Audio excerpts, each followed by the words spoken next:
മോഹൻലാൽ കഴിഞ്ഞിട്ടുണ്ടെങ്കിൽ പിന്നെ മികച്ച നടൻ ആരാ? ദിലീപ് ആണെന്നാണ് അനു ചന്ദ്ര എന്ന് പറയുന്ന ഒരു ചാച്ചി പറയുന്നത്. ഒരു സോഷ്യൽ മീഡിയയിൽ ഒരു പോസ്റ്റ് ഇട്ടതാണ്. പോസ്റ്റിൽ ഇപ്പൊ ചേച്ചി എന്ന ലെയറിൽ കയറി കിടക്കുകയാണെന്നുള്ളതാണ്. ഒന്നാമത്തെ കാര്യം എന്ന് വെച്ചിട്ടുണ്ടെങ്കിൽ മോഹൻലാൽ കഴിഞ്ഞ് ദിലീപ് ആണെന്ന കാര്യം നമുക്കൊരു തർക്കമില്ല. പക്ഷെ ഒന്നാമത് നിൽക്കുന്നത് മമ്മൂട്ടിയാ. ആ ഒരു കാര്യം ഇനി വല്ലാണ്ട് ചർച്ച ചെയ്യേണ്ട കാര്യമൊന്നുമില്ല. നമുക്ക് ആ പോസ്റ്റ് ഒന്ന് വായിക്കണം. ഈ മമ്മൂക്കയോട് ഇത്രമാത്രം വെറുപ്പ് അല്ലെങ്കിൽ ഇത്രമാത്രം അസൂയ എന്തുകൊണ്ടാണ് ഇങ്ങനെയുള്ള ആളുകൾക്ക് വരുന്നതെന്ന് ഒന്ന് മനസ്സിലാക്കി എടുക്കാൻ വേണ്ടി മാത്രമാണ്. അവരുടെ ഉദാഹരണങ്ങളൊക്കെ ഉണ്ട്. ഒരു നടിയെ വളരെ മോശപ്പെട്ട രീതിയിൽ ഉപയോഗിച്ചിട്ട് ഇപ്പോ ശിക്ഷയ്ക്ക് വേണ്ടി കിടക്കുകയാണ്. അതായത് ഇപ്പോ പ്രശ്നങ്ങൾ നടന്നുകൊണ്ടിരിക്കുക. അതൊക്കെ വളരെ നിസാരവൽക്കരിച്ചുകൊണ്ടുള്ള ഒരു പോസ്റ്റാണേ. ആരും സ്കിപ്പ് ചെയ്യണ്ട, ഞാൻ വായിച്ചുതരാം. അനു ചന്ദ്ര: മോഹൻലാൽ കഴിഞ്ഞാൽ പിന്നെ മികച്ചത് മമ്മൂട്ടിയല്ല, അത് ദിലീപാണ്. ഓ, വളരെ നല്ലത്. അതായത് താരമൂല്യമുള്ള നടന്മാർക്കിടയിലെ ഏറ്റവും മികച്ച അഭിനയം കാഴ്ചവെക്കുന്ന ആദ്യത്തെ രണ്ട് അഭിനേതാക്കളിൽ ഒന്ന് മോഹൻലാലാണ്, മറ്റൊന്ന് ദിലീപും. അത് കഴിഞ്ഞേ മെഗാസ്റ്റാർ മമ്മൂട്ടി പോലുമുള്ളൂ. ഓ, വാട്ടെ വാട്ടെ വാട്ടെ വാട്ടെ. ശേഷമുള്ള സുരേഷ് ഗോപിയും ജയറാമും ഒക്കെ അതിന് എത്രയോ പുറകിലാണ്. ഓ, ഇവരൊക്കെ ലിസ്റ്റിൽ ഇട്ടിട്ടുണ്ട്. വലിയ കാര്യം കേട്ടോ. അതായത് ദിലീപ് ചെയ്യുന്ന ചില മൈന്യൂട്ട് പ്രകടനങ്ങൾ നടത്താൻ മമ്മൂട്ടിക്ക് പോലും എളുപ്പമല്ല എന്നാണ് ഞാൻ പറഞ്ഞു വരുന്നത്. ശരിയാണ്, ദിലീപ് ചെയ്യുന്ന പല കാര്യങ്ങളും വളരെ മൈന്യൂട്ടായിട്ടുള്ള കാര്യങ്ങളാണ്. ഞാനത് പറയുന്നില്ല, കോടതിയിൽ നടക്കുന്ന കേസും കാര്യങ്ങളൊക്കെ ആയതുകൊണ്ട് അതോടെ പറയുന്നില്ല. അതൊന്നും മമ്മൂട്ടിയെ കൊണ്ട് ചത്താ പോലും ചെയ്യാൻ കഴിയില്ല. ഇനിയിപ്പോ സിനിമയിലോട്ട് പോകുകയാണെന്നുണ്ടെങ്കിൽ ചില ഇമോഷൻ സീനുകളൊക്കെ ഉണ്ട്. അമ്മോ, ദിലീപ് കരയുമ്പോൾ നമ്മൾ ചിരിക്കും, മമ്മൂട്ടി ഒന്ന് ചെറുതായിട്ട് മുഖം വാടിയ നമ്മൾ കരയും. ഈ ഒരു ഡിഫറന്റ് ആണ് കേട്ടോ ഞാൻ പറഞ്ഞു വെക്കുന്നത്. ഒന്നുകൂടെ വ്യക്തമാക്കിയാൽ മമ്മൂട്ടി ചെയ്ത കഥാപാത്രങ്ങളെല്ലാം തന്നെ മറ്റേതൊരു താരത്തിനും ചെയ്യാൻ കഴിയുന്നതാണ്. കൊള്ളാം ചാച്ചി, കൊള്ളാം. പക്ഷെ മോഹൻലാലിന്റെയോ ദിലീപിന്റെയോ കാര്യം അതല്ല. അപ്പിടിയാ, രണ്ടുപേരും ചെയ്ത മിക്ക കഥാപാത്രങ്ങളും അവർക്ക് മാത്രം ചെയ്യാൻ കഴിയുന്നതായിരുന്നു. റീപ്ലേസ്മെന്റ് സാധ്യമല്ലാത്തതായിരുന്നു. അത്രയേറെ മൈന്യൂട്ട് പ്രകടനം നടത്തിയവരായിരുന്നു. അതിൽ തന്നെ ദിലീപ് ചെയ്ത കഥാപാത്രങ്ങൾ മലയാളത്തിൽ പോയിട്ട് അന്യഭാഷകളിൽ പോലും അത്രക്ക് പെർഫെക്റ്റ് ആയി ചെയ്യാൻ മറ്റാരുമില്ല എന്ന് മാത്രമല്ല, ഇന്നത്തെ യൂത്തന്മാർക്കിടയിൽ പോലും ദിലീപിന്റെ റേഞ്ചിൽ അഭിനയിക്കാൻ പ്രാപ്തിയുള്ള ഒരു നടൻ പോലും ഇല്ല എന്നതും എടുത്തു പറയണം. എന്റെ പൊന്നു ചാച്ചി, ഒരു കാര്യം ഞാൻ പറഞ്ഞേക്കാം. ദിലീപ് ഒരു അടിപൊളി പെർഫോമറാണ്, ഒരു തർക്കം ആ കാര്യത്തിൽ വേണ്ട. ദിലീപ് തന്നെയാണ് മോഹൻലാൽ കഴിഞ്ഞാൽ എന്ന കാര്യത്തിലും തർക്കം വേണ്ട. പക്ഷെ അങ്ങ് മുകളില് മമ്മൂക്ക അവിടെ കിടക്കുന്നുണ്ട്. നിങ്ങൾ പറയുന്നു ഡാൻസ് കളിക്കാൻ അറിയില്ല. ഓ, ശരിയാ, ക്ലാസിക്കൽ ഡാൻസ് എന്നല്ല, അങ്ങനത്തെ ഡാൻസ് കളിക്കാൻ അറിയില്ല.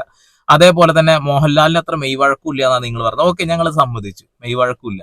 പക്ഷേ നഖം തൊട്ടങ്ങ് മുടി വരെ അഭിനയിക്കുന്നത്, അത് നിങ്ങൾക്ക് കണ്ടിട്ടും നിങ്ങൾ മനസ്സിലാക്കുന്നില്ല എന്നുള്ളതാണ് നിങ്ങളുടെ കുഴപ്പം. അതായത് മഞ്ഞപ്പിത്തം പിടിച്ച കണ്ണുകൊണ്ട് കാണുന്നതാണ് നിങ്ങൾ എന്നുള്ളതാണ്. ഇങ്ങനെയൊക്കെയുള്ള ഒരു മനുഷ്യൻ, ഒരു മെത്തേഡ് ആക്ടർ, അദ്ദേഹം അഭിനയം പഠിച്ച് മുന്നോട്ട് വരുന്ന ഒരു വ്യക്തിയാണ്. ആ വ്യക്തി ഇന്ന് മലയാള സിനിമയുടെ നെടുന്തൂണായി നിൽക്കുന്നുണ്ടെന്നുണ്ടെങ്കിൽ നിങ്ങൾ പറയുന്ന ഒരു നടനും ആ നടന്റെ മുന്നിൽ നിങ്ങൾക്ക് കൊണ്ടുവരാൻ കഴിയില്ല. അത് മനസ്സിലാക്കുക. ലാലേട്ടനും മമ്മൂക്കയും ഒരുപോലെ പറഞ്ഞൊരു വാക്കുണ്ട്: ഞങ്ങൾ അങ്ങോട്ടും ഇങ്ങോട്ടും കഥാപാത്രങ്ങൾ മാറ്റി ചെയ്തത് വീണ്ടും വീണ്ടും റീക്രിയേറ്റ് ചെയ്യാൻ താല്പര്യപ്പെടുന്നില്ല. കാരണം ഞങ്ങളെ കൊണ്ട് അതിന് കഴിയില്ല. മമ്മൂട്ടി ചെയ്തത് മമ്മൂട്ടിയെ കൊണ്ടേ കഴിയൂ, ലാലേട്ടൻ ചെയ്തത് ലാലേട്ടനെ കൊണ്ടേ കഴിയുന്ന, അത് അവര് സംബന്ധിച്ച കാര്യമാണ്. ഇനി ദിലീപ് അങ്ങ് ഉണ്ടാക്കും എന്നൊക്കെ പറഞ്ഞുകൊണ്ട് ചാച്ചി ഓരോന്നൊക്കെ പറയുമ്പോ എന്റെ പൊന്നു ചാച്ചി, ഏറിന്ന് താഴെ ഇറങ്ങാൻ സമയം ഉണ്ടാവൂല. പിന്നെ ആയ കാലത്ത് അങ്ങേര് ചെയ്തു വെച്ച കഥാപാത്രങ്ങളൊക്കെ അജാദി ലെവലായിരുന്നു. പിന്നെ അല്ലേ, ആ ലെവലിൽ അഭിനയിക്കാൻ ഇന്നത്തെ ഒരുത്തനെ കൊണ്ട് പോലും കഴിയില്ല. എന്റെ പൊന്നു ചേച്ചി, ദിലീപ് ചെയ്തു വെച്ചിട്ടുള്ള ഒരുപാട് നല്ല നല്ല സിനിമകളുണ്ട്. എനിക്ക് അദ്ദേഹത്തിന്റെ ഒരുപാട് സിനിമകൾ ഇഷ്ടമാണ്. കുഞ്ഞിക്കൂനൻ എനിക്ക് ഭയങ്കര ഇഷ്ടമുള്ള സിനിമകളാണ്. കാരണം ഡബിൾ റോളിലൊക്കെ ചെയ്ത, പിന്നെ അതേപോലത്തെ ഒരുപാട് സിനിമകളുണ്ട്. അദ്ദേഹം ചിരിപ്പിക്കാൻ ഭയങ്കര കഴിവുള്ള ആളാ, കരയിപ്പിക്കാൻ കഴിവുള്ള ഒരാളാണെന്ന് ചോദിച്ചിട്ടുണ്ടെങ്കിൽ അത് കഴിയുമെന്ന് എനിക്ക് തോന്നുന്നില്ല. കാരണം അദ്ദേഹം കരയിപ്പിച്ചതിനേക്കാൾ കൂടുതൽ മമ്മൂട്ടിയും മോഹൻലാലും തന്നെയാണ് നമ്മളെ കരയിപ്പിച്ചിട്ടുള്ളത്. അത്ര അടിപൊളി ആക്ടേഴ്സ് ആണ്. അതിനെ ഒരു നടനെ കൊണ്ട് മമ്മൂട്ടിയുടെ മുകളിൽ ആണ് എന്ന് പറയാൻ നിങ്ങളെ കൊണ്ട് കഴിയില്ല. അത് ആദ്യം മനസ്സിലാക്കുക. ഈ കാലഘട്ടത്തിൽ ദിലീപിനെ പോലെ അഭിനയിക്കാൻ കഴിവുള്ള ഒരുപാട് നടന്മാരുണ്ട്. ഇന്ന ആൾക്ക് കഴിയില്ല എന്ന് നിങ്ങളെ കൊണ്ട് തെളിയിക്കാൻ കഴിയില്ല. ഇവിടെ ദിലീപിനേക്കാളൊക്കെ മുകളിൽ നിൽക്കുന്ന ന്യൂജൻ പിള്ളേരടക്കം ഉണ്ട് എന്നുള്ളതാണ്. അത് നിങ്ങൾ മനസ്സിലാക്കിയേക്കൊള്ളാം. ആസിഫ് അലി എന്ന നടന്റെ കഴിവൊക്കെ നിങ്ങളൊന്ന് കണ്ടറിയേണ്ടതായിട്ടുണ്ട്. ദിലീപിന്റെ സ്ഥാനത്തിന്റെ ഒപ്പം വെക്കാൻ കഴിയുന്നതാ. ഇനി അതൊക്കെ പോട്ടെ, മമ്മൂട്ടി, മോഹൻലാല്, മൂന്നാമത് നിൽക്കുന്ന ദിലീപാണ്. നിങ്ങൾ പറഞ്ഞില്ലേ, ദിലീപിനേക്കാൾ മുകളിലാണ് ഫഹദ് ഫാസിലും പൃഥ്വിരാജും എന്ന കാര്യവും ഇവിടെയുള്ള എല്ലാവർക്കും അറിയാം. നിങ്ങളപ്പോ അതിന്റെ മുകളിലേക്ക് കറന്നും കൊണ്ടുവെക്കേണ്ട കാര്യമൊന്നുമില്ല. പേഴ്സണലി എനിക്ക് ദിലീപിന്റെ ഏറ്റവും ഇഷ്ടപ്പെട്ട ചിത്രം കമ്മാര സംഭവമാണ്. അതാണ് ദിലീപിന്റെ മാസ്റ്റർ പീസ് ഐറ്റം എന്നാണ് ഞാൻ വിശ്വസിക്കുന്നത്. നിങ്ങളുടെ നിരൂപണം എത്രത്തോളം അടിപൊളിയാണെന്ന് ഇപ്പൊക്ക് മനസ്സിലാവുന്നുണ്ട് കേട്ടോ. ചതിയനായിട്ടുള്ള ആ ഒരു ക്യാരക്ടർ ലൈഫിൽ ഇപ്പൊ എന്തൊക്കെ ചെയ്തു വെച്ചിട്ടുണ്ട് എന്ന് നമ്മൾ കണ്ടുകൊണ്ടിരിക്കുന്നുണ്ട്. അവിടെ കട്ടെ എന്നാണ് ഞാൻ വിശ്വസിക്കുന്നത്. ചതിയും വഞ്ചനയും സ്വാർത്ഥതയും കൈമുതലായ സ്വന്തം നേട്ടത്തിന് വേണ്ടി നാടിനെ വരെ ഒറ്റുകൊടുത്ത കമ്മാരന് ചില സ്വഭാവ വൈകല്യങ്ങളുണ്ട്. അത് ദിലീപ് വളരെയധികം സൂക്ഷ്മഭാവങ്ങളിലൂടെ അഭിനയിച്ചു കാണിച്ച കാലത്ത് അക്ഷരാർത്ഥത്തിൽ ഞാൻ ഞെട്ടിയിട്ടുണ്ട്. ഇത് കണ്ടു ഞെട്ടി. കൊള്ളാം കൊള്ളാം, ഞെട്ട്. പിന്നെ ചരിത്രം എന്ന പേരിൽ നാം കേൾക്കുന്നതും പഠിക്കുന്നതും മുൻകൂട്ടി നിശ്ചയിച്ചുറപ്പിച്ച ഒരു കൂട്ടം നുണകളാണെന്ന് പറഞ്ഞ കമ്മാര സംഭവം വാസ്തവത്തിൽ ഒരു അൺറേറ്റഡ് മൂവിയാണ്. ഒന്നുകൂടെ തിയേറ്ററുകളിൽ വന്ന് കയ്യടി വാങ്ങേണ്ട സിനിമയാണ്. പ്രത്യേകിച്ചും ദിലീപിന്റെ അഭിനയത്തിന്റെ പേരിൽ എന്റെ പൊന്നു ചാച്ചി അതൊരു നോർമൽ മൂവി ആയിട്ടാണ് ഞാൻ കണ്ടിട്ടുള്ളത്. ചരിത്രം ഒരുപാട് നുണകൾ കൊണ്ട് ഉണ്ടാക്കിയെടുത്തതാണ് എന്നുള്ള കാര്യം സത്യമാണ്. അത് സിനിമയുടെ ഏറ്റവും അവസാനം എഴുതി കാണിക്കുന്നുണ്ട്. ആരാണ് എബ്രഹാം ലിങ്കണോ ആരാണ് എഴുതിയെന്ന് എനിക്ക് ഓർമ്മയില്ല, അതവിടെ കിടക്കട്ടെ, അതൊന്നല്ലല്ലോ വിഷയം. ദിലീപ് ആ സിനിമയിൽ നന്നായിട്ട് അഭിനയിച്ചിട്ടുണ്ട്. ഈ ഒരൊറ്റ സിനിമ വെച്ചുകൊണ്ട് മമ്മൂട്ടിയുടെ മുകളിലാണ് ദിലീപ് എന്നൊക്കെ പറയാ. കുറച്ചെങ്കിലും അരിഭക്ഷണം കഴിക്കണം കേട്ടോ ചേച്ചിയെ. എനിവേ, ഒരു മികച്ച കഥാപാത്രം ദിലീപിനെ തേടി ചെന്നാൽ ആ കഥാപാത്രം തിരഞ്ഞെടുക്കാനുള്ള ബോധം ദിലീപിന് വന്നാൽ ഉറപ്പായും അയാൾ പഴയ ആർജവത്തോടെ ഇനിയും തിരിച്ചു വരുമെന്ന് ഉറപ്പാണ്. കോപ്പ്. എടോ, മമ്മൂട്ടി മോഹൻലാലൊക്കെ അവിടെ നിൽക്കുന്നുണ്ട്. തിരിച്ചു വരേണ്ട ഒരു അവസ്ഥ മമ്മൂട്ടിക്ക് തീരെ വന്നിട്ടില്ല. എന്നും മെയിൻ സ്ട്രീമിൽ തന്നെ നിൽക്കുന്നുണ്ട്. ദിലീപിന് ഇനിയിപ്പോ ഒരു ഓട്ടോറിക്ഷ വിളിച്ച് തിരിച്ചു വരണ്ടേ? എന്താ ചേച്ചി, ഒരുപാട് അവാർഡുകളൊക്കെ വാങ്ങിക്കൂട്ടി ആളെ കുറിച്ചിട്ടാ പറയുന്നത് കേട്ടോ.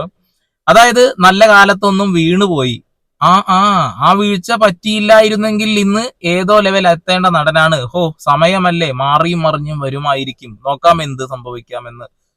ഒരു ചെറിയ വീഴ്ച സംഭവിച്ചു എന്ന് പറയുന്നത്. സഹനടി സുഹൃത്ത് ഒരുമിച്ച് അഭിനയിച്ചിരുന്ന ആള് അവരെ ഉപദ്രവിച്ചു എന്ന് പറഞ്ഞുകൊണ്ട് ആ ഒരു കേസ് കോടതിയിൽ കിടക്കുക. ആ ഒരു കേസ് ഇവിടെ നടക്കുമ്പോൾ പറയുന്ന വാക്കാണിത്. ചെറിയൊരു വീഴ്ച പറ്റി. നിങ്ങളും ഒരു സ്ത്രീയാണ് എന്നാണ് ഞാൻ വിശ്വസിക്കുന്നത്. ഒരു സ്ത്രീ ബ്രൂട്ടലായിട്ടാണ് അവർ ഉപയോഗിച്ചിട്ടുള്ളത്. അവര് കോടതിയിൽ കയറി ഇറങ്ങിക്കൊണ്ടിരിക്കുക. അത്രയധികം നാണം കിട്ടുക അവരുടെ ലൈഫിൽ. എന്നിട്ടും അവർ ജീവിതത്തിൽ മുന്നോട്ട് വരാനുള്ള ഒരു തത്രപ്പാടില്ല. അതിനിടയിൽ ഇങ്ങനെ ഒരു പോസ്റ്റ് ഇട്ടു, ചെറിയൊരു വീഴ്ച പറ്റിയെന്ന്. ചെറിയൊരു വീഴ്ചയല്ല, സ്ത്രീ എന്ന് പറഞ്ഞാൽ അമ്മയാണ്. അതും കൂടി മനസ്സിലാക്കണം. നിങ്ങളത് മനസ്സിലാക്കിക്കൊണ്ടാണ് ഈ പോസ്റ്റ് ഇട്ടെന്ന് എനിക്കറിയില്ല. എന്തായാലും നമുക്ക് കുറച്ച് കമന്റുകൾ വായിക്കാം. സിജിൻ വിജയൻ പറയാണ്, എന്റെ അഭിപ്രായത്തിൽ ലോകത്തിലെ തന്നെ ഏറ്റവും മികച്ച നടൻ ദിലീപാണ്. സഹപ്രവർത്തകയെ റേപ്പ് ചെയ്യാൻ കൊട്ടേഷൻ കൊടുത്തുപോയി എന്ന ചെറിയ തെറ്റിന്റെ പേരിൽ ഹോളിവുഡ് എൻട്രി പ്ലസ് ഓസ്കാർ നഷ്ടപ്പെട്ടു പോയ പകരം വെക്കാനില്ലാത്ത പ്രതിഭയാണ്. വെറും മലയാള നടനായ മോഹൻലാലിനെ ഒക്കെ ഇന്റർനാഷണൽ ആയ ദിലീപ് എന്ന ലെജൻഡുമായി കമ്പയർ ചെയ്യുന്നതൊക്കെ കുറച്ച് ഓവറാണ്. അതാണ് എനിക്കും പറയാനുള്ള അടിപൊളി സാധനങ്ങൾ. സജിത്ത് MS, പോസ്റ്റിൽ പറയുന്ന വീഴ്ച സഹപ്രവർത്തകയായ നടിയെ ബലാത്സംഗം ചെയ്തു, അത് വീഡിയോ ആയി റെക്കോർഡ് ചെയ്യാൻ കൊട്ടേഷൻ കൊടുത്തു. ഒരു സ്ത്രീയോട് നടന്ന ക്രൂരമായ കുറ്റകൃത്യത്തിന് വിചാരണ നേരിടുന്ന വ്യക്തിക്ക് മറ്റൊരു സ്ത്രീ കൊടുക്കാവുന്ന ഏറ്റവും നല്ല തലോടൽ പദം ഒരു വീഴ്ച പറ്റിപ്പോയി എന്നുള്ളത് ഞാൻ നേരത്തെ ചൂണ്ടിക്കാണിച്ചത് തന്നെ. സൂരജ് ഗായത്രി, വടക്കൻ വീരഗാഥയും വിധേയൻ അംബേദ്കറും ഒക്കെ ദിലീപ് ചെയ്യുന്നതായി സങ്കല്പിച്ചു. അരമണിക്കൂർ ചിരിച്ചു. Okay, bye. എന്റെ പൊന്ന് ചേച്ചി, നിങ്ങൾ വെറുതെ ദിലീപിനെ ഏറിക്കയറ്റാൻ വേണ്ടി ഓരോന്ന് പറഞ്ഞു. PK സന്തോഷ് കുമാർ, അതായത് നല്ല കാലത്തൊന്ന് വീണുപോയി. അയാളുടെ ചെയ്തികളെ എത്രമാത്രം നിസ്സാരവൽക്കരിച്ചുകൊണ്ടാണ് നിങ്ങളുടെ ചിന്തകൾ. ഒന്ന് പോത്തള്ളേ, ബ്രാക്കറ്റിലിട്ടുക എന്ന് ഞാൻ പ്രതികരിച്ചാൽ വിഷമം തോന്നരുത്. ഓക്കെ. ഈയിടെ നിങ്ങളുടെ പോസ്റ്റുകളായി വരുന്ന അഭിപ്രായങ്ങളെല്ലാം മനസ്സിലാക്കാൻ കഴിയുന്നത് നിങ്ങൾ അമിത വലതുപക്ഷവൽക്കരണത്തിന്റെ പാതയിലാണ് എന്നാണ്. അതായത് നാളെയോ മറ്റന്നാളോ നിങ്ങൾ അന്ധമായ മോദി ഭക്തയായി മാറുമെന്നർത്ഥം. സംശയമുണ്ടോ? ഉത്തരം അടുത്ത വർഷം പറയാം, അഥവാ അതുവരെ കാത്തിരിക്കും. കൊള്ളാം. ജോ ആന്റണി, ആഹാ, നല്ല മൂഞ്ചിയ കണ്ടുപിടുത്തം. അമരം വാത്സല്യം, വടക്കൻ വീരഗാഥ, പഴശ്ശിരാജ ഇതൊക്കെ CID മൂസ പോലെയുള്ള സിനിമകളാണെന്നാണ് പോസ്റ്റ് ഇട്ട പാവ് വിചാരിച്ചു വെച്ചിരിക്കുന്നത്. എനിക്കും തോന്നി. ഒന്നും വേണ്ട, തനിയാവർത്തനം. ദിലീപ് ചെയ്താൽ, ശബ്ദം ഇടറിയാൽ കണ്ണ് നമ്മുടെ നിറയ്ക്കുന്ന മമ്മൂട്ടിയുമായി താരതമ്യം ചെയ്യാൻ ലേശം ഉളുപ്പ് വേണം കേട്ടോ. മനോജ് ജോസഫ്, അമരത്തിലെ അച്ചുട്ടിയും ഇൻസ്പെക്ടർ ബൽറാമും ഒക്കെ ദിലീപ് ചെയ്തിരുന്നു എങ്കിൽ കുറച്ചും കൂടി നന്നാകുമായിരുന്നു എന്നൂടെ പറയാമായിരുന്നു. ഞാൻ വിചാരിച്ച് സപ്പോർട്ടാത്. വിജിത്ത്, ന്യൂഡൽഹിയും വടക്കൻ വീരഗാഥയും അമരവും വിധേയനും ദി കിങ്ങും ഭൂതക്കണ്ണാടിയും ഭ്രമയുഗവും ഒക്കെ ദിലീപ് ചെയ്താൽ ഉള്ള കാര്യം ആലോചിച്ച് നോക്കിയതേ ഉള്ളൂ. ആളിപ്പോ ആശുപത്രി കിടക്ക ചിരിച്ചാത്തിട്ട്. ശിവൻ, ഇതുകൊണ്ടൊക്കെയാണ് ദിലീപ് ദേശീയ സംസ്ഥാന അവാർഡുകൾ വാരിക്കോരി കൊടുക്കുന്നത്. അസാധ്യമായ നിരൂപണം തന്നെ. ഇവരെ നിരൂപണങ്ങൾ കോമഡി ആയതുകൊണ്ട് എന്റെ പൊന്നു മക്കളെ, ഏറ്റവും കൂടുതൽ സ്റ്റേറ്റ് അവാർഡും അതേപോലെ തന്നെ നാഷണൽ അവാർഡും വാങ്ങിയ ഒരു മലയാളത്തിലുള്ള ഒരു നടനാണ് മമ്മൂക്ക എന്ന് പറയുന്ന മനുഷ്യൻ.